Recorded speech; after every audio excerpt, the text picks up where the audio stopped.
Meu marido terminou comigo por mensagem durante a gravidez. 9 anos depois, encontrei-o escondido no meu quintal, implorando para conhecer o filho que ele abandonou. Meu nome é Claire, e eu tinha 29 anos quando meu marido desapareceu. Morávamos numa casa alugada e tranquila nos arredores de Seattle, um sobrado baixo, com janelas que vazavam e vista para o bosque que sempre cheirava a chuva. Não era muito, mas era nosso. Eu achava que o amor podia fazer coisas pequenas parecerem grandes. Quando o teste de gravidez mostrou 2 linhas cor-de-rosa, meu corpo inteiro tremeu. Esperei até depois do jantar para contar a ele. Ele estava rolando o feed no celular, ouvindo pela metade como sempre, quando eu sussurrei: "Nós vamos ter um bebê." Eu esperava um sorriso, talvez uma risada, talvez só silêncio. Mas ele congelou. O garfo caiu no prato. Depois veio o andar de um lado para o outro, os resmungos, sobre contas, aluguel, cartão de crédito, o emprego que ele talvez fosse perder. Nenhum abraço, nenhuma empolgação. Só pânico. 3 noites depois, às 2h03 da manhã, meu telefone vibrou. Uma mensagem: "Eu preciso de tempo. Não me procure." Foi isso. Ele bloqueou meu número e sumiu como um fantasma. As coisas dele tinham desaparecido de casa pela manhã, o aluguel ficou no meu nome. Eu continuei indo trabalhar, fingindo que nada tinha se quebrado dentro de mim. Mas todo mundo via, os olhos vazios, as mãos trêmulas. Minha supervisora me encontrou chorando na sala dos funcionários e disse baixinho: "Homem de verdade não desaparece por mensagem." Uma semana depois, eu o vi. No centro da cidade. De mãos dadas com a barista do café perto do hospital onde eu trabalhava. Ele a beijou na fila enquanto eu estava atrás deles, o café queimando na minha mão, o coração se partindo em silêncio. Gravidez sozinha foi um campo de batalha para o qual eu nunca treinei. As náuseas vinham em ondas que pareciam castigo, mas o silêncio doía mais. Eu ia trabalhar, voltava para casa e tentava me convencer de que, se eu continuasse me mexendo, a dor não ia me alcançar. As noites eram as piores, quando o mundo se calava e eu podia ouvir o eco do lado vazio da cama. O dinheiro estava curto, então comecei a pular o jantar, fingindo que não estava com fome. Cada dólar ia para o aluguel, vitaminas e um potinho pequeno com o rótulo Oliver, embora naquela época eu ainda não tivesse escolhido o nome. Comecei a escrever para ele, meu filho ainda não nascido, num caderno espiral barato que comprei na lojinha do hospital. "Você nunca foi um erro", escrevi uma noite. "Você nunca vai se sentir indesejado. Não por mim." No primeiro ultrassom, o médico virou a tela para mim e lá estava, aquele clarão. Um batimento. Pequeno, mas certo. Lembro de sussurrar: "Agora somos só nós dois." E, pela primeira vez em semanas, eu não chorei. Então veio o telefonema. A mãe dele, Sra. Rao, educada, mas afiada como vidro. "Claire, meu filho está só confuso", ela disse. "Ele precisa de espaço. Talvez você devesse reconsiderar isso." "Seu filho abandonou a esposa grávida", respondi, com a voz trêmula, mas firme. "Não há mais nada para reconsiderar." E desliguei. 2 semanas depois, chegou um envelope pardo, papéis de divórcio. Sem bilhete. Sem desculpa. Só a assinatura caprichada dele, como se estivesse encerrando uma conta bancária, não um casamento. Eu sentei no chão da cozinha, encarando aquilo até as palavras embaçarem. Depois assinei. Pedi demissão dos plantões noturnos, eles não eram mais seguros com a barriga crescendo e a exaustão constante. Minha gerente entendeu. "Você precisa de luz do dia", disse suavemente. "Vai lá encontrar." Vendi a maior parte dos nossos móveis, encaixotei o que cabia na SUV velha da minha mãe e me mudei para um pequeno apartamento de um quarto que cheirava levemente a poeira e esperança. Minha mãe dirigiu desde Idaho, o carro chacoalhando com o peso de um berço usado que ela tinha encontrado num bazar. Montamos tudo juntas, rindo entre lágrimas quando percebemos que um dos parafusos tinha sumido. Ela disse: "Você vai dar conta, garota. Você sempre dá." Quando chegou a hora, o parto foi longo, doloroso, mas estranhamente silencioso. Nenhuma mão para apertar, nenhuma voz para dizer para eu respirar, só enfermeiras, monitores e o som da chuva na janela. Quando a enfermeira perguntou se eu queria colocar o nome do pai na certidão de nascimento, balancei a cabeça. "Ele não mereceu", eu disse. E foi assim que Oliver veio ao mundo, para uma mãe que tinha perdido quase tudo, mas se recusou a abrir mão do que mais importava. Na primeira noite em casa, eu sentei na luz fraca do quarto do bebê, observando-o dormir. Os dedinhos se enrolavam nos meus como se ele já soubesse que o mundo podia ser cruel e que eu seria o escudo dele. Cada vez que ele respirava, eu sussurrava: "Você e eu, meu amor. Só nós dois." Semanas viraram meses. Eu aprendi a alimentá-lo com uma mão enquanto pagava contas com a outra. Aprendi que exaustão pode ser sobrevivida, que solidão pode ser suavizada pelo som da risada de um bebê. Aprendi que você não precisa de alguém para te completar, só de alguém em quem acreditar, mesmo que esse alguém ainda não consiga falar. E ainda assim, havia momentos, tarde da noite, em que eu acordava com o som de passos que não estavam lá. Em que eu pegava o celular, imaginando se talvez ele tivesse mandado mensagem, se desculpado, pedido para ver o filho. Mas a tela sempre continuava escura. O silêncio virou meu professor. Ele me ensinou paciência, resiliência e a verdade de que o amor não desaparece quando é traído, ele só muda de forma. Quando Oliver fez 1 ano, parei de checar redes sociais, parei de imaginar se o pai dele tinha se casado de novo ou se mudado. A dor não sumiu, mas foi-se transformando em algo com o qual eu conseguia conviver, uma cicatriz em vez de um ferimento aberto. E todas as noites, quando eu dava um beijo de boa noite no meu filho, sussurrava a mesma promessa. Você nunca foi o motivo de ele ter ido embora. Você é o motivo de eu ter ficado. Aquele primeiro ano quase me partiu ao meio. O cansaço era constante, uma dor silenciosa, profunda nos ossos, que morava dentro de mim. As contas se acumulavam como fantasmas no balcão da cozinha, e o barulho das cartas caindo na caixa do correio fazia meu estômago revirar. Aluguel, despesas do hospital, fórmula, juros atrasados. Tudo empilhava mais alto do que eu conseguia alcançar. Comecei a fazer turnos duplos na clínica, deixando Oliver com a minha mãe nos fins de semana, sussurrando desculpas sobre o berço antes de sair correndo pela porta. Algumas noites eu chegava em casa depois da meia-noite, cheirando antisséptico e café, só para encontrá-lo acordado e chorando. Eu o pegava no colo, cantarolando enquanto chorava também. Vai ficar tudo bem, eu murmurava, embora eu mesma não acreditasse. Então, numa manhã, uma colega de trabalho, Linda, uma enfermeira direta, mas gentil, me entregou um café e disse: "Pede pensão. Se ele consegue fugir, consegue pagar." O tom dela era meio furioso, meio cheio de compaixão.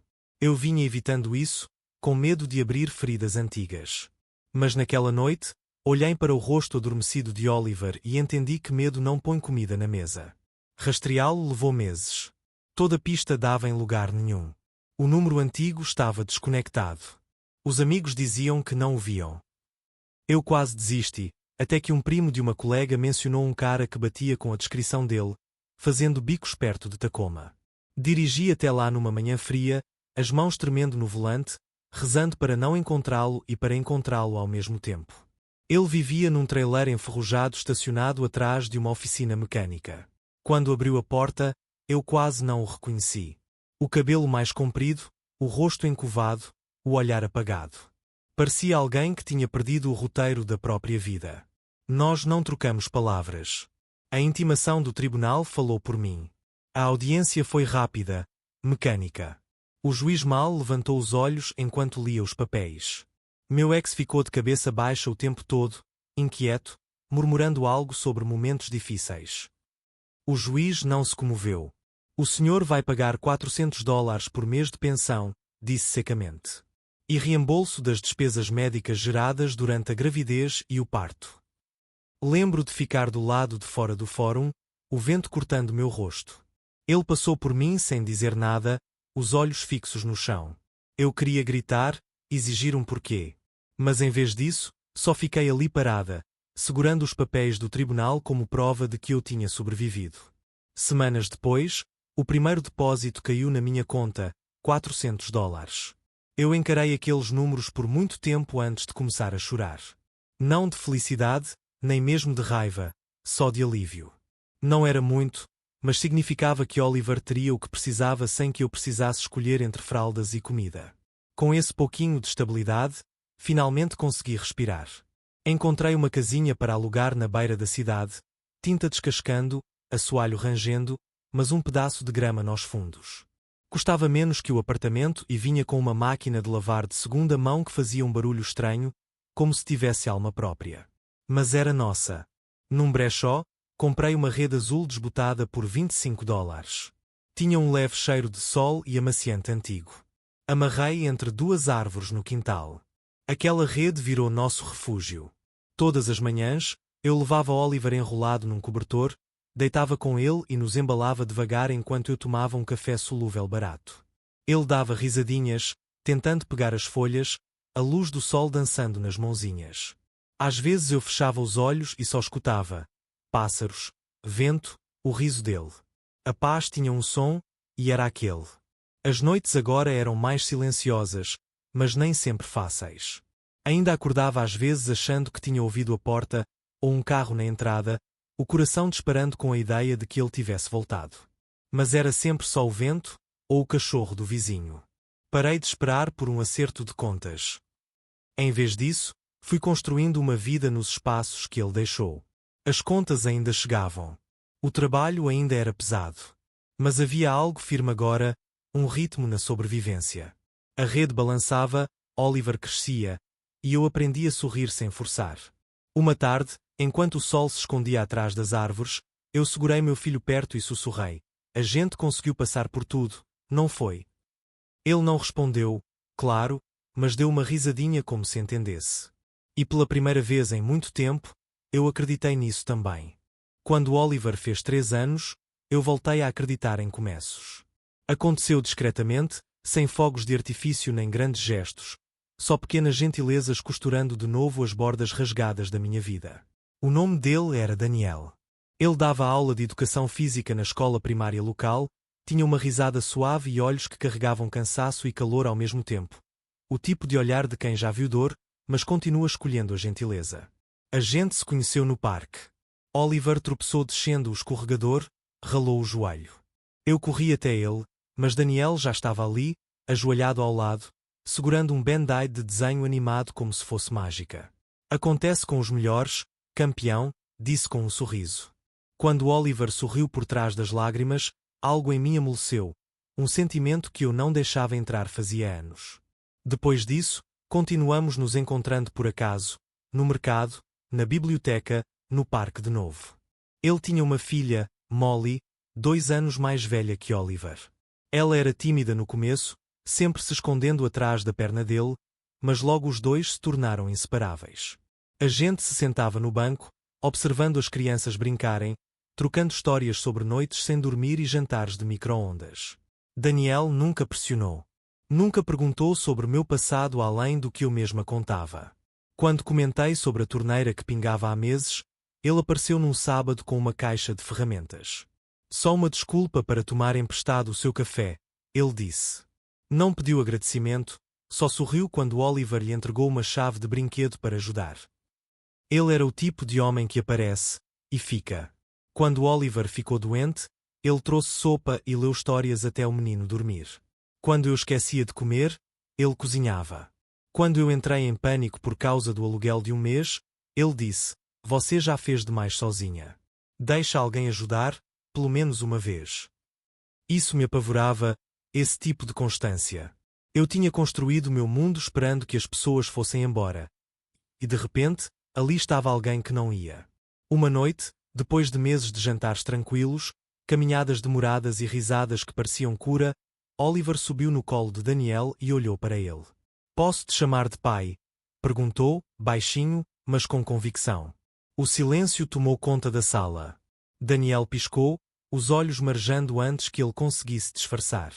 "Você pode me chamar do que quiser, campeão", respondeu suavemente, abraçando. Aquela palavra, pai, me atingiu como um raio de sol rompendo as nuvens. Virei o rosto antes que eles vissem as lágrimas nos meus olhos.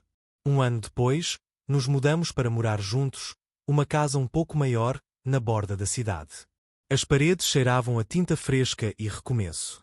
Pendurei a velha rede da minha primeira casa na varanda. Ela balançava devagar no vento, o mesmo ritmo familiar que um dia embalou minha tristeza e agora embalava algo muito mais leve. A vida voltou a parecer comum. Lindamente, silenciosamente comum. Panquecas de manhã, idas ao parque, histórias de dormir lidas por duas vozes em vez de uma. Aquele tipo de normal que eu achava que nunca mereceria. Mas a paz, eu aprendi, tem um coração frágil. Ela pode ser estilhaçada por uma única ligação. Foi tarde, logo depois do 9º aniversário de Oliver. Eu estava guardando brinquedos quando o celular vibrou. O nome na tela me congelou, Rita, uma antiga colega do hospital que eu tinha deixado anos antes. A voz dela tremia. Claire, seu ex apareceu aqui no hospital ontem à noite. Minha mão apertou o telefone. O quê? Ele estava bêbado. Com raiva. Ficou perguntando o seu endereço, disse que precisava consertar as coisas. A segurança teve que escoltá-lo para fora. Ele está mal, Claire. Muito mal. A sala começou a girar. Minhas pernas quase cederam. Daniel me segurou antes que eu caísse. Eu mal conseguia falar. Ele sabe onde eu trabalhava. Ele pode nos encontrar. A expressão de Daniel endureceu, não de medo, mas de determinação. Ele não vai, disse firme. Dessa vez, não. Naquela noite, eu não consegui dormir. Cada rangido da casa fazia meu coração disparar. Verifiquei as trancas 2 vezes, depois outra vez. Daniel sentou ao meu lado na varanda enquanto o vento balançava a rede suavemente, vazia, quase assombrada. 9 anos. 9 anos desde aquela mensagem. Desde a noite em que eu prometi a mim mesma nunca mais olhar para trás. Mas fantasmas, ao que parece, não ficam enterrados. Eles esperam. E às vezes, voltam a bater à porta justamente quando você finalmente reconstruiu a vida que eles queimaram. Começou de forma sutil, mensagens que faziam meu estômago revirar. Eu sinto falta do meu filho. Você roubou ele de mim. No começo, eu apagava tudo sem ler até o fim, tremendo em descrença pela capacidade que ele ainda tinha, depois de tantos anos, de se enfiar na nossa vida. Depois vieram as fotos, imagens tremidas da nossa rua, da nossa caixa de correio, até da bicicleta de Oliver encostada na varanda. Ele sabia onde a gente morava. No dia seguinte, fui ao fórum e pedi uma ordem de restrição. A funcionária me olhou com compaixão, mas falou de forma direta: não podemos prendê-lo a menos que ele apareça pessoalmente. Achei que aquilo seria o fim. Eu estava errada. Era 2 da manhã quando o primeiro terror de verdade chegou. Uma pancada na porta da frente sacudiu a casa, fazendo as janelas tremerem. Oliver gritou, confuso e assustado. Daniel, calmo, mas alerta, olhou pelo olho mágico. E lá estava ele, meu ex, balançando de bêbado, gritando: Ele é meu filho. Eu vou levar ele para casa. Disquei 911 com as mãos tremendo tanto que mal consegui apertar os números. Os minutos pareceram horas. Quando os policiais chegaram, ele já tinha sumido, deixando só um rastro de paz quebrada para trás. Tentei respirar, convencer Oliver e Molly de que tinha acabado, mas lá no fundo eu sabia que não. Uma semana depois, ele voltou, no meio da tarde dessa vez, a luz do sol iluminando o quintal inteiro. Ele escalou a cerca com a agilidade desajeitada de um homem movido por desespero e álcool. As crianças congelaram no balanço, rostos pálidos, olhos arregalados. Ele cambaleou na nossa direção, resmungando sobre a família dele, palavras emboladas que não faziam sentido. Daniel se colocou na frente de nós, protegendo Oliver e Molly. Eu prendi a respiração, rezando para que a razão o alcançasse de algum jeito. Quando meu ex tentou dar um soco, Daniel segurou o braço dele no ar, bloqueando o golpe com facilidade, e o imobilizou no chão até a polícia chegar. Os policiais mal se abalaram com a cena. Fizeram o relatório. As acusações se empilharam rápido. Agressão, invasão de propriedade, violação da medida protetiva. Mais tarde, o juiz ainda acrescentou tentativa de sequestro. E, numa decisão que finalmente soou como justiça, os direitos paternos dele foram encerrados. Lembro de sair do tribunal naquele dia, Oliver agarrado à minha mão, Daniel ao meu lado. O peso no meu peito, 9 anos de medo, ansiedade e noites em claro, finalmente começou a se desfazer. O sol parecia mais quente, o ar mais leve. Pela primeira vez em quase uma década, eu conseguia respirar. Oliver riu de verdade naquela tarde, correndo atrás de Molly pelo quintal. Daniel se encostou na varanda, olhar suave, observando os dois. Eu me permiti sorrir, até rir, pela primeira vez sem nenhuma sombra de medo atrás disso. Naquela noite, eu coloquei Oliver na cama, afastando um cacho de cabelo da testa dele. Você está seguro agora, meu amor, sussurrei. Ele olhou para mim, a confiança brilhando nos olhos. Para sempre, mãe. Sempre, respondi. E, pela primeira vez, eu disse isso sem nenhuma hesitação. O fantasma do meu passado, o homem que nos abandonou, nos apavorou, assombrou cada silêncio, finalmente tinha ido embora. E, no espaço que ele deixou, nós construímos algo mais forte, mais estável, inquebrável. Depois das batalhas no tribunal e das noites sem dormir, a vida finalmente começou a respirar ao nosso redor. As manhãs silenciosas, que antes pesavam de medo, agora carregavam risadas. Oliver parou de acordar de pesadelos, o peitinho subindo e descendo num sono profundo, tranquilo. Molly, que tinha-se fechado depois de anos demais de incerteza, voltou a rir, correndo atrás de Oliver pelo quintal com uma alegria sem freio. A rede, já desbotada e gasta, balançava suavemente no sol da tarde, um símbolo de tudo que sobrevivemos e tudo que reconstruímos. Numa noite, Daniel pegou minha mão e me levou até a rede. A brisa mexia no nosso cabelo, trazendo o cheiro de grama e terra aquecida. Ele tirou uma caixinha de veludo do bolso e a abriu. Dentro, um anel simples brilhava na luz que ia embora. Você e as crianças, vocês são minha família, disse baixinho, com a voz firme, mas cheia de sentimento. Quero que todos nós tenhamos o mesmo sobrenome. Eu não consegui responder. As lágrimas embaçaram a minha visão enquanto eu a sentia, apertando a mão dele e deixando que as palavras que eu não encontrava virassem um soluço. Sim, eu sussurrei, deixando o peso do passado finalmente se erguer de mim. 6 meses depois, nos casamos no nosso quintal. Minha mãe, que anos antes tinha dirigido centenas de quilômetros com um berço amarrado no carro, assou o bolo com as próprias mãos. Os vizinhos trouxeram flores, alguns já velhos conhecidos de tantos anos vendo a gente crescer no meio das dificuldades. A rede balançava acima da mesa, testemunha silenciosa da cerimônia. Oliver segurou as alianças com um sorriso orgulhoso, colocando-as cuidadosamente nas nossas mãos quando chegou a hora. Enquanto Daniel prometia nos proteger e amar, Oliver sussurrou baixinho: ele é meu pai de verdade. E eu senti uma felicidade que não ousava imaginar havia anos. Depois que o último convidado foi embora e o sol sumiu atrás das árvores, entrei em casa e peguei meu caderno espiral antigo, aquele que eu tinha enchido de cartas para o meu filho ainda na barriga, quando o medo era meu companheiro constante. As páginas estavam gastas, algumas palavras borradas por lágrimas, mas cada frase me lembrava da jornada que tínhamos atravessado. Na última página, eu escrevi: algumas pessoas vão embora porque nunca aprenderam a ficar. Mas às vezes, a partida delas abre espaço para quem veio para ficar de verdade. Olhei em volta para a casa silenciosa, para Daniel deitado na rede com Molly no colo e Oliver encaixado nos meus braços, os dois dormindo, respirações suaves se misturando com o ar da noite. O homem que um dia destruiu a minha vida, sem querer, abriu espaço para aquele que a salvou. O homem que sumiu por mensagem, deixando-me sozinha para lutar, acabou traçando o caminho para Daniel, o homem que ficou. E, enquanto sentia meu novo sobrenome, compartilhado com as pessoas que eu mais amava, entendi que, às vezes, os capítulos mais escuros é que criam espaço para os começos mais luminosos. O passado me moldou, sim, mas não me definiu. Nós estávamos finalmente inteiros. Juntos. Seguros. E, pela primeira vez em quase 10 anos, eu senti com certeza que era essa a vida que eu devia ter, bagunçada, imperfeita e cheia de um amor que nunca foge.